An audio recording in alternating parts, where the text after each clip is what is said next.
कि मैं चौधरी भूपेंद्र सिंह हुड्डा को आमंत्रित करूं। हमारे मध्य में डॉक्टर बंधुओं, देखो आप बहुत देर से धूप में खड़े हो और मैं देख रहा हूँ, मैं तो छाया में खड़ा हूँ, मेरे पसीना पूरा आ रहा था, तो पूरा पसीना आ रहा है। तो एक बात कह रहा हूँ मैं आज, एक बात कह रहा हूँ, जो पसीना आपने लिया है ना, ये खाली नहीं जाएगा, हरियाणा की राजनीति में कुछ रंग लेके आएगा। आज और हमारे पड़ोस से सोनीपत से उम्मीदवार सतपाल ब्रह्मचारी जी भी हैं।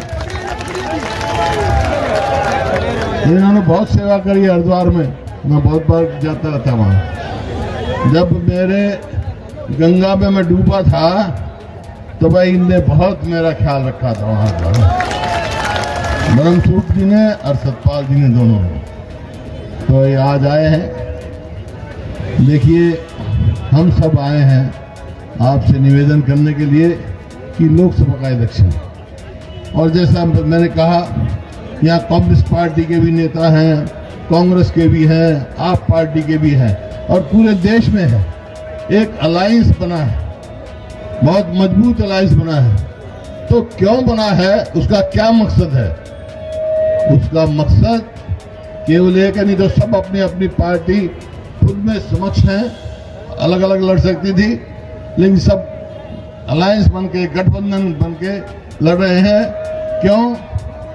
क्योंकि देश का जो डॉक्टर अंबेडकर सामने है मेरे, जिनकी मूर्ति है, जो संविधान लिखा गया था, वो संविधान खतरे में है। उस संविधान को बचाना है। संविधान बचेगा तो प्रजातंत्र बचेगा, आपका अधिकार बचेगा, दिन तो कुछ नहीं बचेगा। ये हम ये मकसद लेके गए और देश की जनता तैयार हो गई है।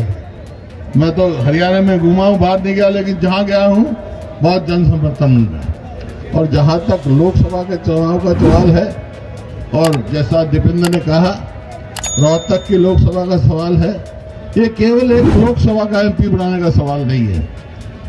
हरियाणा में लोकसभा के जो एमपी बनेंगे वो फैसला करेंगे 3 महीने के बाद, हरियाणा के चुनाव हैं, हरियाणा में किसकी सरकार बनेगी। और मैं दावे के साथ कह रहा हूं आपको, सारे हरियाणा में घूमा हुए हैं, 36 बिरादरी मन बना चुके हैं कि अगली सरकार हरियाणा में कांग्रेस की सरकार बनेगी। और जैसा हमारे अध्यक्ष जी ने, उदयभान जी ने सारा बताया, कांग्रेस पार्टी ने एक मैनिफेस्टो तैयार किया, न्याय पत्र तैयार किया, जिसमें अलग अलग वर्गों के लिए रखा है। जैसे बेरोजगारों के लिए अप्रेंटिसशिप 1 लाख रुपया साल का, बुजुर्ग महिला के लिए 1 लाख रुपए साल का, मनरेगा की मजदूरी कम से कम 400 रुपए, और किसान का एमएसपी की गारंटी और कर्जा माफ की बात कही। ये कहा।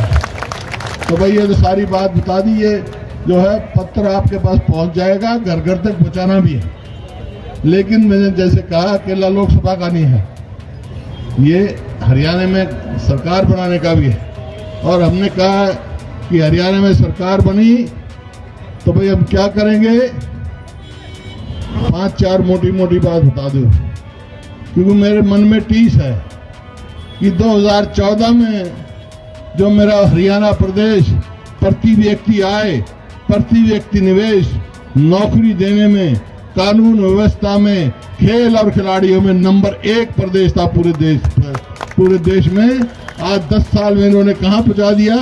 हम किस चीज में नंबर 1 है पूरे देश में? हम हैं बेरोजगारी में, हम हैं महंगाई में, और भाई अपराध में।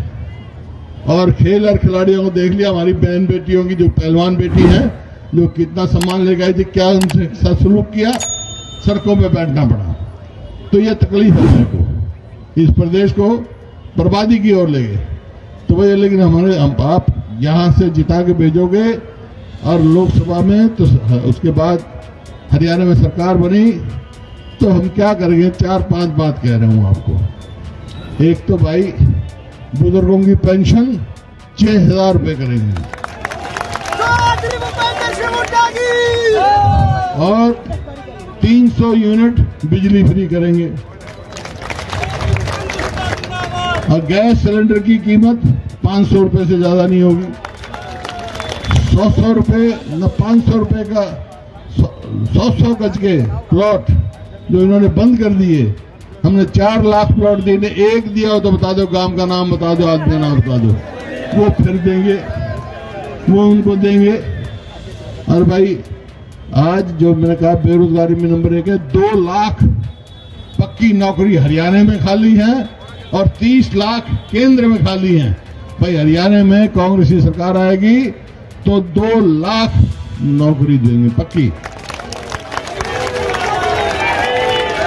ओल्ड पेंशन स्कीम लागू करेंगे। इस प्रकार मोटी मोटी बातें हैं। ये आप जो हम कहते हैं वो करते हैं भाई। लेकिन आज मैं एक ही बात कहने आया हूं, चुनाव है भाई, यहां से दीपेंद्र लड़ रहे हैं, मैं तो भाई इसको आपके हवाले करने आया हूं। जिताओ हराओ तब जानो, तुम लड़ोगे, ये चुनाव तुमने लड़ना है, तुम लड़ोगे इसका चुनाव। मेरी छुट्टी, मैं सारे हरियाणा में जाऊंगा, क्योंकि भाई मेरा मन है कि एक बार और इन तक टक्कर ले लूं। हाथ खड़े कर दो, दीपेंद्र का मार्जिन सबसे ज्यादा होना चाहिए। और भाई देखो, सरकार बनानी है तो लोकसभा में कांग्रेस को जिताओ। और यहाँ पे 2 उम्मीदवार आए हैं, ये 2 उम्मीदवार जो है ना, दीपेंद्र और सतपाल ब्रह्मचारी, दोनों को भारी बहुमत से जिता के भेजो। तो सोनीपत में भी जाओ, इधर भी जाओ। और इतनी देर आप बैठे हो भाई, मेरे को जचगी, मेरे को यह बात जचगी कि ना तुम कहेंगे काबू के, ना मैं कहेंगे काबू, ना मैं कहेंगे काबू। गांव में तो बढ़न दो, कोई बात नहीं, आवे जावे, लेकिन लोकसभा और विधानसभा में बढ़न दे दो।